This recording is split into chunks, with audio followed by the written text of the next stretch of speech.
Research design also includes time and cost budget since most studies done under these two constraints. In brief, research design must be at least contain a clear statement of the research problem, procedure and techniques to be used for gathering information, the population to be studied, methods to be used in processing and analyzing of data. ഈ കാര്യങ്ങൾ ഉണ്ടായിരിക്കണം. Generally the design which minimises bias and maximises reliability of the data. ഇത്തരത്തിലൊരു research design ഉണ്ടായിക്കഴിഞ്ഞാൽ ബയാസിനെ പരമാവധി കുറക്കുവാനും നമ്മൾ collect ചെയ്യുന്ന ഡാറ്റയുടെ വിശ്വാസ്യത പരമാവധി ഉയർത്തുവാനും അതിലൂടെ എന്ത് ചെയ്യുക, ഒരു ഗുഡ് ഡിസൈനായിട്ട് മാറുവാനും സഹായിക്കുന്നു. A research design appropriate for particular research problem usually involves consideration of the following factors. അതിൽ പറയുന്നു എന്തുകൊണ്ടാണെന്നുള്ളത്. The means of obtaining information, അത് വളരെ ക്ലിയർ ആയിരിക്കാൻ റിസർച്ച് ഡിസൈൻ വേണം. The availability and skills of researcher and his staff, availability സ്കില്ലുണ്ടായിരിക്കണം. The objective of the problem study, ഇത് എന്ത് ലക്ഷ്യത്തിന് വേണ്ടിയിട്ടാണോ നമ്മൾ പഠനം നടത്തുന്നത് അതുമായി ബന്ധപ്പെട്ട് nature of the problem studied, the availability of time and money for research work, ഈ കാര്യങ്ങളൊക്കെ. A concept which can take on different quantitative values is called variable. വ്യത്യസ്തമായ ക്വാണ്ടിറ്റേറ്റീവ് വാല്യൂസിൽ പഠനം നടത്തുന്ന ഒരു ആശയത്തെയാണ് വേരിയബിൾ എന്ന് വിളിക്കുന്നത്. Such concept like weight, height, income, ഇതൊക്കെ വ്യത്യസ്തമായിട്ടുള്ളതാണല്ലോ. അപ്പോൾ ഇതൊക്കെ വേരിയബിളാണ്. Okay. Qualitative phenomena or attribute are also quantified on the base of the presence or absence of the concerning attribute. Phenomena which can take quantitative different values, even decimal points are called continuous variables. The phenomenon can only express the integer values. They are non-continuous variables, that means discrete variables. Age is an example for continuous variable, but the number of children is an example for non-continuous variable. If one variable depend upon the consequences of the other variable, it is called a dependent variable. ഒരു variable മറ്റൊരു വേരിയബിളിനെ depend ചെയ്തുകൊണ്ടിരിക്കുന്നുവെങ്കിൽ, അതിനെ ആശ്രയിച്ചുകൊണ്ടിരിക്കുന്നുവെങ്കിൽ അതാണ് dependent variable എന്നറിയപ്പെടുന്നത്. Okay. ഒരു variable മറ്റൊന്നിനെ depend ചെയ്യുന്നില്ല എങ്കിൽ അത് ഇൻഡിപെൻഡൻറ്റ് വേരിയബിളാണ്. ഓക്കെ. ഈ say that height depends on the age, നമുക്ക് പറയാൻ പറ്റും എന്ത്, ഹൈറ്റ് ഏജിനെ ഡിപ്പെൻഡ് ചെയ്തിട്ടിരിക്കുന്നു. അപ്പോൾ ഹൈറ്റ് എന്ന് പറഞ്ഞാൽ എന്താണ്, ഡിപ്പെൻഡൻറ്റ് വേരിയബിളാണ്. Age is an independent variable.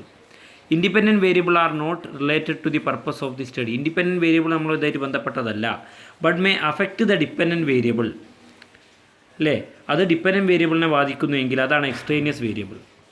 Independent variables ആണ്, പക്ഷെ അത് പഠനവുമായി ബന്ധപ്പെട്ടതല്ല, പക്ഷെ അത് ഡിപ്പെൻഡൻറ്റ് വേരിയബിളിനെ വിവിധ രീതിയിൽ ബാധിക്കുന്നുണ്ടെങ്കിൽ അതാണ് എക്സ്ട്രേനിയസ് വേരിയബിൾ എന്നറിയപ്പെടുന്നത്. What ever effect noticed dependent variable as A result of extraneous variable technically described as experimental error.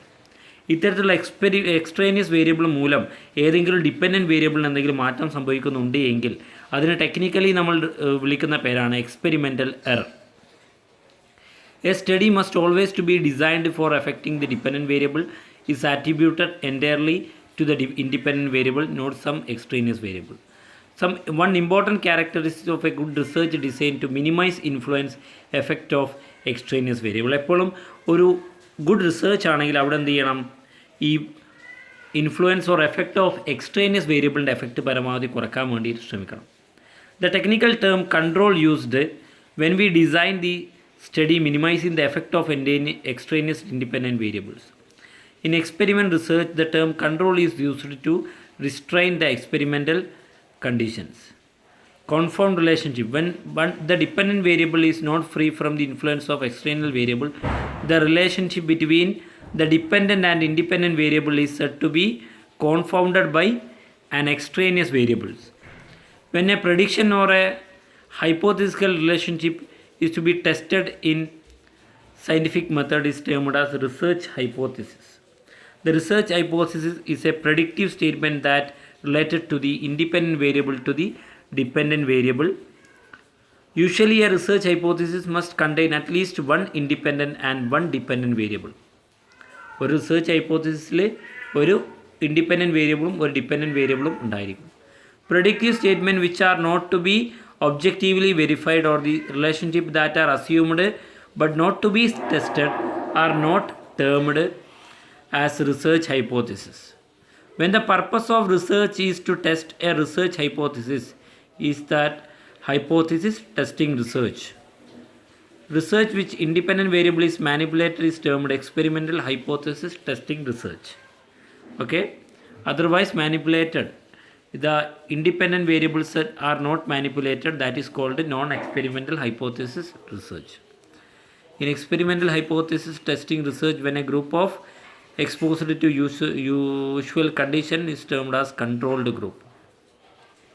It is possible to design studies which include only experimental groups or studies in which include both experimental and control groups. Okay, then after all that, exploratory studies, descriptive. Exploratory research studies also termed as formulative. We already discussed about that. Then after that, experience survey, also practical experience and selected instances, and flexible. Descriptive studies already discussed. Diagnostic studies, okay, studies concerned with certain variables are associated, are example of diagnostic studies. Okay, rigid. Okay, these are the major things here.